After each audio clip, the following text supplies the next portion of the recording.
Child protection is one of the most important things, if not the most important thing, within the Hare Krishna movement. According to our Vedic tradition, according to the Vaishnava culture, according to the instructions given to us by Srila Prabhupada, it's a priority for us to take care of devotees, especially devotees that are very vulnerable, like young children. And it's a horrible fact of the modern day world. Across the world, in every educational level, in every nation, in every culture, in every social strata, in every religious community, there is a unacceptably high level of abuse, physical, psychological, sexual abuse of children. We've been victimized by that, and our leaders and our members worldwide, teachers, family members, parents, administrators, leaders of our society need to understand that we must be vigilant, we must be proactive in ensuring that our communities are safe, that our children are safe, that our families are safe, and that we guard against this horrible mistreatment and abuse of young devotees worldwide. It's unacceptable. We have to be on our guard, and if we are so, we can minimize it substantially.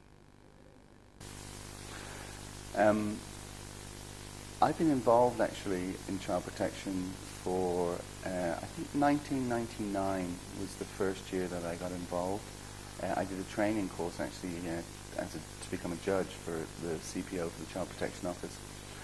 And, you know, it's very, very hard to quantify and say and to exclusify and to rate all the different services that one may do in ISKCON, or that are available in ISKCON. But for me, it's very, very hard not to always have child protection at the very top of that list, with all the other important services that go on. For any society, as we know also, just philosophically and culturally from Srimad Bhagavatam, etc., that we're meant to protect the vulnerable in society, and one of those vulnerable in society are our children. And of course you can make an argument as to who's more vulnerable, and of those 7 categories of vulnerable people, who's the most important. But without even doing that, children are one of those 7 categories, and they really, really need all the shelter and protection that they deserve. They expect it. Children, you know, just by their very nature, they're innocent, essentially, and they don't consider danger, really. They don't consider that people are going to take advantage of them, and what to speak of, do horrible things to them. So therefore, you know, it's so important that we don't ruin their childhood, and don't allow anybody to encroach on that sense of security and protection that they deserve. So for me, child protection, it's just, as the Americans would say, it's a no-brainer, and it's just so important that we have that at the front and center of our consciousness at all times, to give protection to children. Just like within our own body, we need to be aware that we can become ill, or that there's diseases that attack us. Without knowledge of how different things are symptomatic of problems within the body, if I get a sore throat, I need to have the knowledge that that could be a problem. If I get a pain in my side, I need to be aware that that's a problem. The same way as a social body, as a community, we need to be aware of the fact that there are diseases, social diseases, for instance, pedophilia, the fact that there's people out there in the world that target children as objects of their sexual violence and abuse. We need to be aware that those things are there, and those people sometimes try to enter into our communities. And we need to be on guard. If we're not aware of those things, if we don't talk about it, if we don't educate ourselves about these things, then we are setting ourselves up to have a lot of problems. So therefore, this information among our community needs to be publicly understood. It's not something that's going to go away by not talking about it, or having some kind of social codes. These are the kind of things we don't talk about, because these are the exact same things we absolutely have to talk about in order to protect our communities and to protect our temples and to protect our children.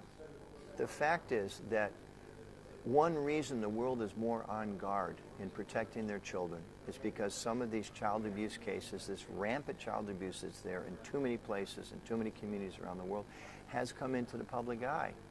And no family No community, no church, no school, no tradition wants media attention on these things.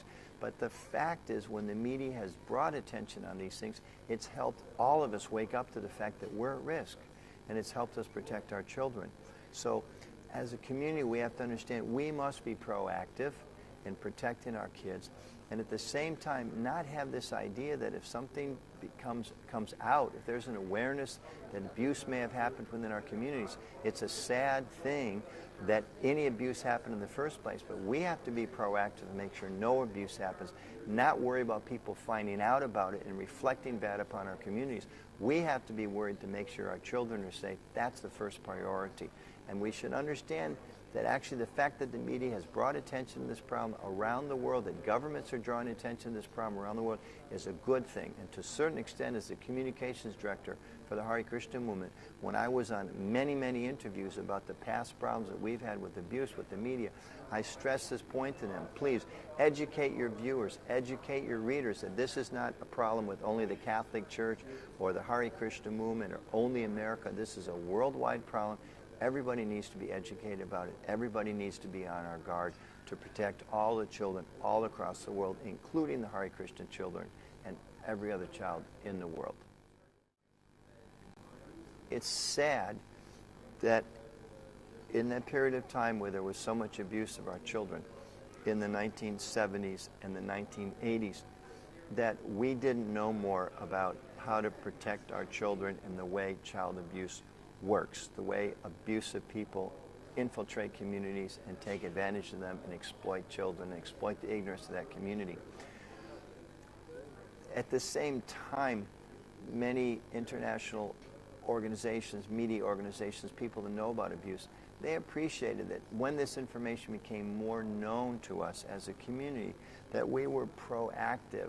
I wish we'd done a lot more in the early years. I wish we'd known enough ahead of time to completely guard against it, but we didn't. But when these things came to the attention of the international leadership, in the mid-90s, there was a presentation to North American temple leaders by a couple dozen young people. Almost every one of them had been abused. It really woke us up to the problems that were there. That's when we really put things in full speed in terms of the Child Protection Office, Children of Krishna, many, many different efforts to make sure that the kids are safe.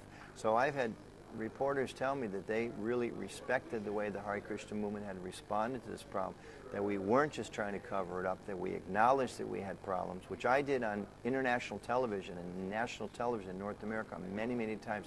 Yes, we had a problem. Here's what we've done to try to fix it. Here's what we're trying to do to protect our kids in the future and to try to make our own community more aware and communities around the world all the things that are necessary to try to protect the children across the world.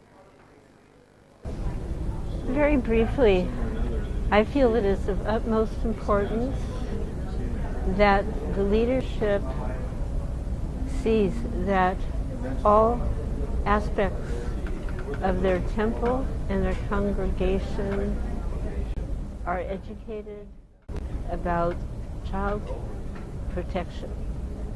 And by all members, I mean members living, first of all, the leaders themselves have to be properly educated so that they know how to respond to situations that may come up.